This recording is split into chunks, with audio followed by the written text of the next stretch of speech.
ఓం శాంతి. ఈరోజు మురళి డేట్ 13 మే 2025. బాబా చెప్తున్నారు, మధురమైన పిల్లలు, అనేక దేహదారులపై గల ప్రేమను తొలగించి విదేహి తండ్రిని మాత్రమే స్మృతి చేస్తే మీ అవయవాలన్నీ శీతలమైపోతాయి. ప్రశ్న: దైవీ కులానికి చెందిన ఆత్మల గుర్తులు ఎలా ఉంటాయి? జవాబు: 1. దైవీకుల ఆత్మలకు సహజంగానే ఈ పాత ప్రపంచంపై వైరాగ్యం ఉంటుంది. 2. వారి బుద్ధి బేహద్దులో ఉంటుంది. శివాలయంలోకి వెళ్లేందుకు వారు పావన పుష్పాలుగా అయ్యే పురుషార్థం చేస్తారు. 3. ఎలాంటి అసురీ నడవడికలు ఉండవు. 4. మేము ఏమీ అసురీ కర్మలు చేయటం లేదు కదా అని లెక్కాచారం రాసుకుంటూ ఉంటారు. వారు తండ్రికి సత్యంనే వినిపిస్తారు, ఏది దాచిపెట్టరు. పాట: వారు మా నుండి విడిపోరు, మేము వారి నుండి పోము. ఓం శాంతి. ఇప్పుడువన్నీ బేహద్ విషయాలు, హద్దులోని విషయాలన్నీ తొలగిపోతాయి. ఈ ప్రపంచంలో అయితే మనుషులు అనేక మందిని స్మృతి చేస్తారు. దేహదారులపై ప్రీతి ఉంటుంది. విదేహి ఒక్కరు మాత్రమే. వారిని పరంపిత శివ అని అంటారు. మీరిప్పుడు వారితోనే బుద్ధి యోగాన్ని జోడించాలి. ఏ దేహదారులను స్మృతి చేయరాదు. బ్రాహ్మణులు మొదలైన వారికి భోజనం తినిపించటము, ఇవన్నీ కలియుగ ఆచార సంప్రదాయాలు. అక్కడి ఆచార సంప్రదాయాలు, ఇక్కడి ఆచార సంప్రదాయాలు పూర్తి వేరుగా ఉంటాయి. ఇక్కడ మీరు ఏ దేహదారులను స్మృతి చేయరాదు. ఆ స్థితి వచ్చినంత వరకు పురుషార్థం జరుగుతూనే ఉంటుంది. తండ్రి చెప్తున్నారు, పాత ప్రపంచంలో ఎవరైతే ఉండి వెళ్ళిపోయారో వారిని మరియు ప్రస్తుతం ఉన్న వారందరినీ మర్చిపోవాలి. ఎవరికి ఎలా అర్థం చేయించాలి అనే ఆలోచనలు పూర్తి రోజంతా మీ బుద్ధిలో నడుస్తూ ఉండాలి. ఎవరికీ తెలియని ప్రపంచం యొక్క భూత వర్తమాన భవిష్యత్తుల గురించి వచ్చి అర్థం చేసుకోండని అందరికీ చెప్పండి. భూతకాలము, గతము అనగా ఎప్పటి నుండి ఆరంభమైంది, ఇప్పటి వర్తమానం ఏమిటి? సత్యుగం నుండి ప్రారంభమైంది అనగా సత్యుగం నుండి ఇప్పటి వరకు. భవిష్యత్తులో ఏం జరుగుతుందో ప్రపంచానికి తెలియదు. పిల్లలైన మీకు తెలుసు, అందుకే చిత్రాలు మొదలైనవి తయారు చేస్తారు. ఇది చాలా పెద్ద అనంతమైన నాటకము. ప్రపంచంలోని వారు అసత్యపు హద్దు నాటకాలను తయారు చేస్తారు. కథలు రాసేవారు వేరుగా ఉంటారు. నాటకంలోని వివిధ దృశ్యాలను తయారు చేసేవారు వేరుగా ఉంటారు. ఈ రహస్యమంతా ఇప్పుడు మీ బుద్ధిలో ఉంది. ఇప్పుడు మీరు ప్రపంచంలో చూస్తున్నదంతా ఉండదు, వినాశనం అయిపోతుంది. మీరు సత్యుగ కొత్త ప్రపంచంలోని దృశ్యాలను చాలా బాగా చూపించాల్సి ఉంటుంది. ఉదాహరణకి, అజ్మీర్లో బంగారు ద్వారక ఉంది. దాని నుండి కూడా కొన్ని దృశ్యాలను తీసుకుని కొత్త ప్రపంచాన్ని వేరుగా తయారు చేసి చూపించండి. ఈ పాత ప్రపంచానికి అగ్ని అంటుకోనున్నది. దీని చిత్రపటం అయితే మీ వద్ద ఉంది కదా. ఇప్పుడు కొత్త ప్రపంచం ప్రత్యక్షమవుతూ ఉంది. ఈ విధంగా మననం చేసి మంచి రీతిగా తయారు చేయాలి. ఇది మీరు అర్థం చేసుకుంటారు. ఈ సమయంలో మనుషుల బుద్ధి పూర్తి రాతి బుద్ధిగా ఉంది. మీరు ఎంతగా అర్థం చేయించినా వారి బుద్ధిలో కూర్చోదు. నాటకాల వారు సుందరమైన దృశ్యాలను తయారు చేస్తారో అలా ఇతరుల సహాయం తీసుకుని మీరు కూడా స్వర్గ దృశ్యాలను తయారు చేయాలి. వారు మంచి ఐడియాలను ఇస్తారు, యుక్తులు తెలుపుతారు. వారికి అర్థం చేయించి ఎంత బాగా తయారు చేయించాలి అంటే మనుషులు వచ్చి అడిగి అర్థం చేసుకోవాలి. సత్యుగంలో తప్పకుండా ఒకే ధర్మం ఉండేది. పిల్లలైన మీకు కూడా నెంబర్ వారుగా ధారణ అవుతుంది. దేహాభిమాన బుద్ధి కలవారిని చీచీ అని అంటారు. దేహీ అభిమాని బుద్ధి కలవారిని సుగంధ పుష్పాలు అని అంటారు. ఇప్పుడు మీరు పుష్పాలుగా అవుతారు. దేహాభిమానంలో ఉంటే ముళ్ళుగానే ఉండిపోతారు. ఇప్పుడు పిల్లలైన మీకు ఈ పాత ప్రపంచంపై పూర్తి వైరాగ్యం ఉంది. మీదిప్పుడు బేహద్ బుద్ధి, బేహద్ వైరాగ్యం. మనకు ఈ వైశాలయంపై చాలా అసహ్యం ఏర్పడింది. మనమిప్పుడు శివాలయానికి వెళ్ళేందుకు పుష్పాలుగా అవుతున్నాము. అవుతూ ఏదైనా చెడు ప్రవర్తన ఉంటే వీరిలో ఇంకా భూతాలు ఉన్నాయని భావించబడుతుంది. ఒకే ఇంట్లో భర్త పవిత్ర హంసగా తయారవుతూ భార్య అర్థం చేసుకోకుండా ఉంటే కష్టమవుతుంది. సహనం చేసుకోవలసి వస్తుంది. వీరి అదృష్టంలో లేదని భావించబడుతుంది. అందరూ దైవీ కులానికి చెందిన వారుగా ఉండరు. ఎవరు తయారవ్వాలో వారే అవుతారు. ఫలానా అసురీ గుణాలున్నాయని చాలామంది చెడు నడవడికల గురించి రిపోర్ట్లు వస్తున్నాయి. అందువల్లనే బాబా రోజు అర్థం చేయిస్తారు. రాత్రి సమయంలో మీ చాట్ను నేను ఈరోజు ఎలాంటి అసురీ కర్మ చేయలేదు కదా అని పరిశీలన చేసుకోండి.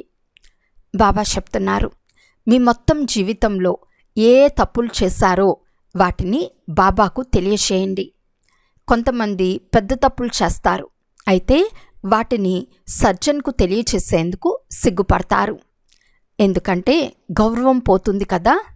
తెలుపుకుంటే ఇంకా ఎక్కువ నష్టం కలుగుతుంది. మాయ చంపదెబ్బ ఎంతగా వేస్తుంది అంటే పూర్తిగా సర్వనాశనం చేసేస్తుంది. మాయ చాలా శక్తివంతమైనది. పంచ వికారాలపై విజయం పొందలేనిచో తండ్రి కూడా ఏం చేయగలరు? తండ్రి చెప్తున్నారు, నేను దయాసాగరుణ్ణి కాక కాలుళ్ళకే కాలుణ్ణి కూడా. పతిత పావన వచ్చి మమ్మల్ని పావనంగా చేయండి అని నన్ను పిలుస్తారు కూడా. రెండు నా పేర్లే కదా. దయాహృదయుడును మరియు మహాకాలుడును. రెండు పాత్రలు ఇప్పుడు అభినయిస్తున్నాను. ముళ్ళను పుష్పాలుగా చేస్తాను. కనుక మీ బుద్ధిలో ఆ ఖుషి ఉంది. అమర్నాథుడైన తండ్రి చెప్తున్నారు, మీరందరూ పార్వతులు. ఇప్పుడు మీరు నన్నొక్కరినే స్మృతి చేస్తే మీరు అమర్పురికి వెళ్తారు. అంతేకాక మీ పాపాలు వినాశనమవుతాయి. ఆ యాత్రలు చేయటం వలన మీ పాపాలు నశించవు. అవి భక్తి మార్గంలోని యాత్రలు.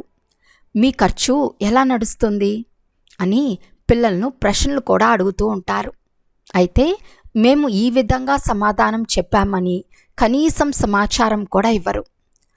బ్రహ్మ సంతానమైన ఇంతమంది బ్రాహ్మణులు మేము ఉండగా మీ ఖర్చు మేమేం చేసుకుంటామని చెప్పవచ్చు. మా కొరకు మా రాజ్యంను శ్రీమతంను అనుసరించి స్థాపన చేసుకుంటున్నాము.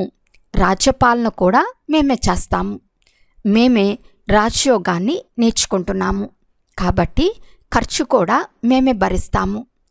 శివబాబా అవినాశి జ్ఞానరత్నాలను దానమిస్తున్నారు. వీటి ద్వారా మేము రాజాది రాజులుగా అవుతాము. చదివే పిల్లలే ఖర్చు చేస్తారు కదా. మేము మా కొరకే ఖర్చు చేస్తున్నాము. మేము ఎవ్వరి ద్వారా భిక్షం కానీ విరాళాలు కానీ తీసుకోము అని తెలియచేయండి. కానీ పిల్లలు మమ్మల్ని ఈ విధంగా ప్రశ్నిస్తున్నారని రాస్తారు. అందువలన బాబా చెప్తున్నారు, రోజంతా చేసిన సర్వీస్ గురించి సాయంకాలం పూర్తి లెక్కాచారాన్ని తెలిపించాలి. అది కూడా మర్చిపోవాలి. పోతే అనేక మంది వస్తారు. వారంతా ప్రజలుగా అవుతారు. ఉన్నత పదవిని పొందేవారు చాలా కొద్దిమంది మాత్రమే ఉన్నారు. రాజులు కొద్దిమంది మాత్రమే ఉంటారు. ధనవంతులుగా కూడా కొద్దిమందే అవుతారు. పోతే పేదలు చాలామంది ఉంటారు. ఇక్కడ కూడా ఇదే విధంగా ఉంటే దైవీ ప్రపంచంలో కూడా అలాగే ఉంటారు. రాజ్యస్థాపన జరుగుతుంది. అందులో నెంబర్ వారుగా అందరూ కావాలి.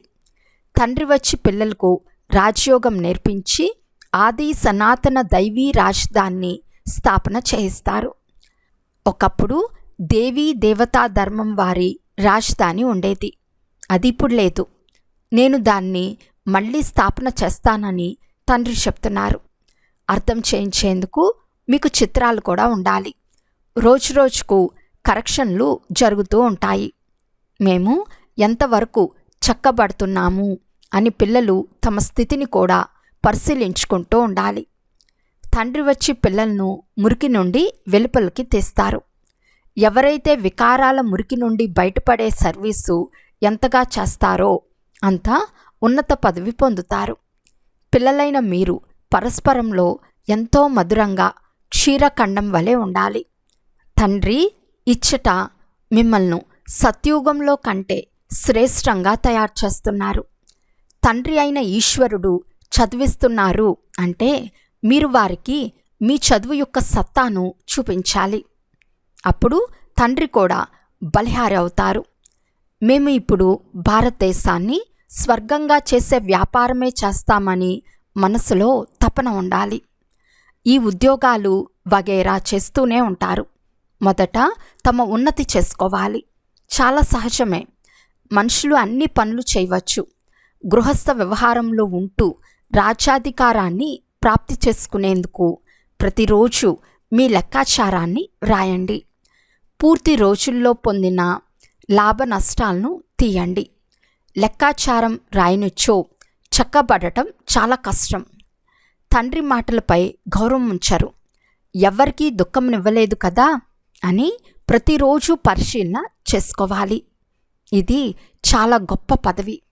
ఇందులో లెక్కలేనంత సంపాదన ఉంది. లేకుంటే తర్వాత విలపించవలసి వస్తుంది. ఇది కూడా పందెం కదా.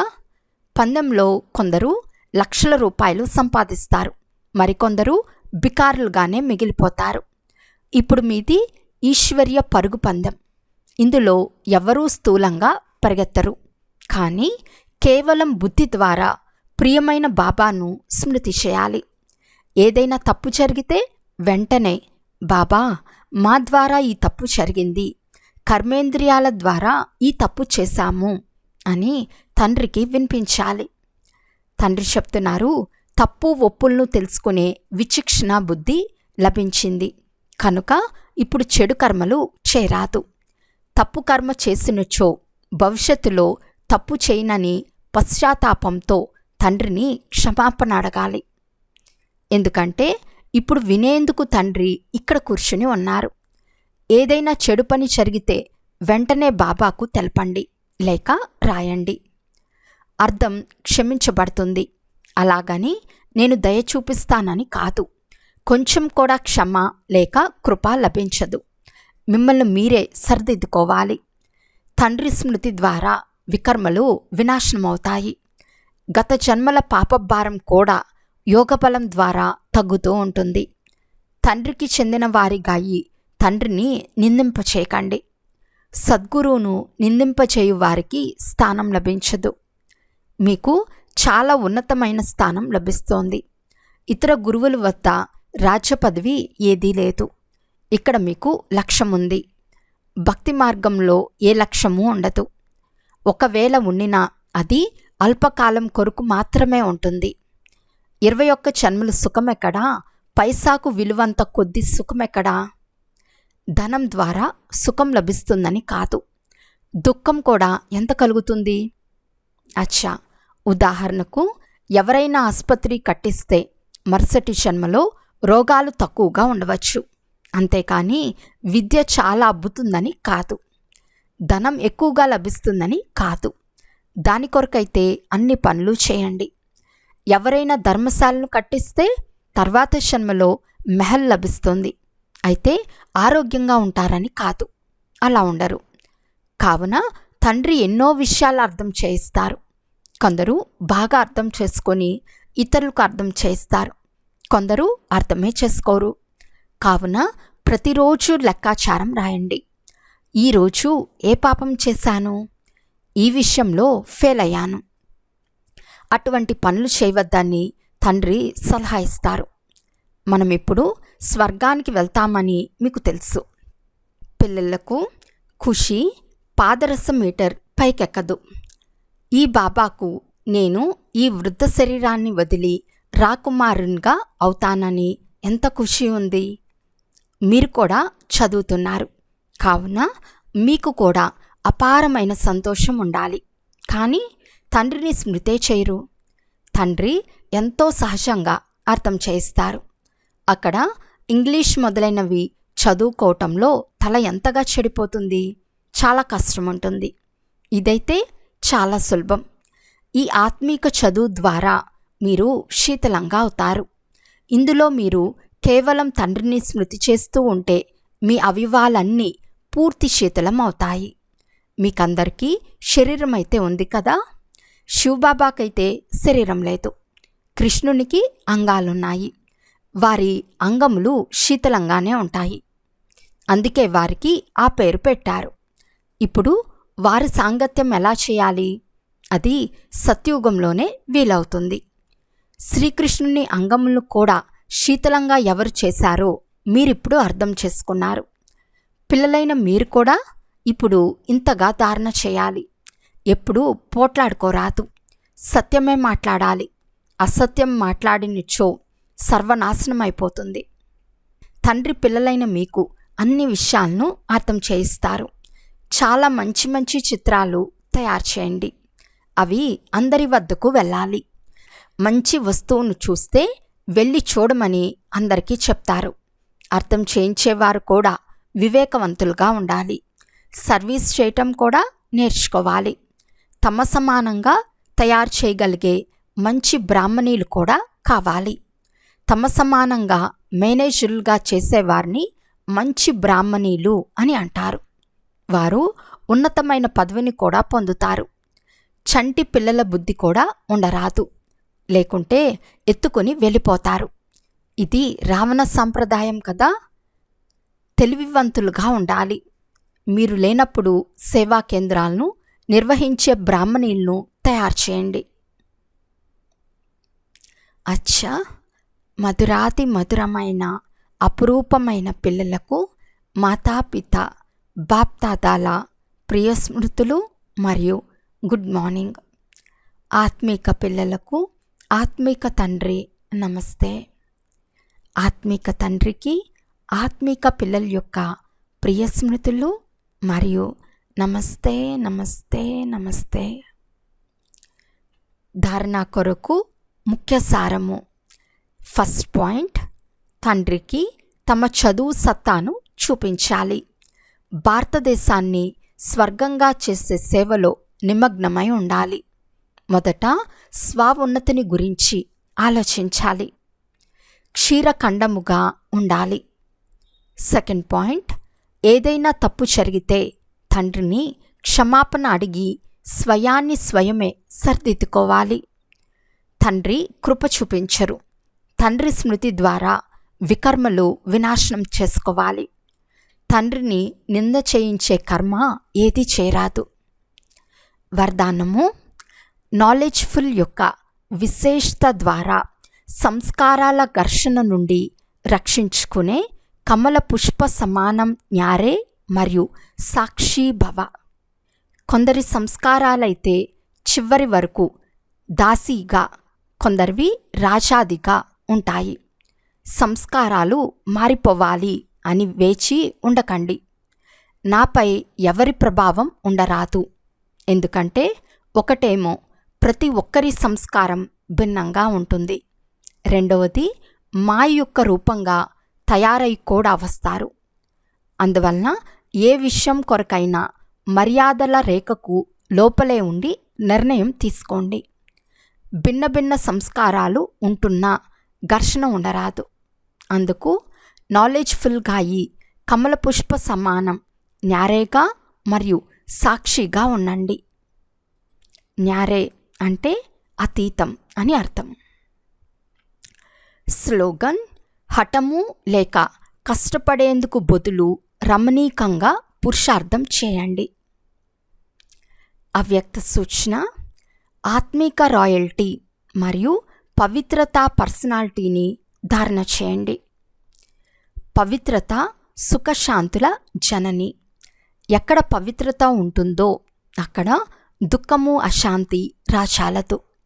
కనుక సుఖం యొక్క శయ్యపై విశ్రాంతిగా అనగా శాంతి స్వరూపంలో వీరాశమానమై ఉంటున్నానా? లోపల ఎందుకు, ఏమిటి, ఎలా అనే చిక్కులు ఉన్నాయా? లేక ఈ చిక్కులకు అతీతంగా సుఖస్వరూప స్థితిలో ఉన్నానా అని చెక్ చేసుకోండి. అచ్చా. ఓం శాంతి.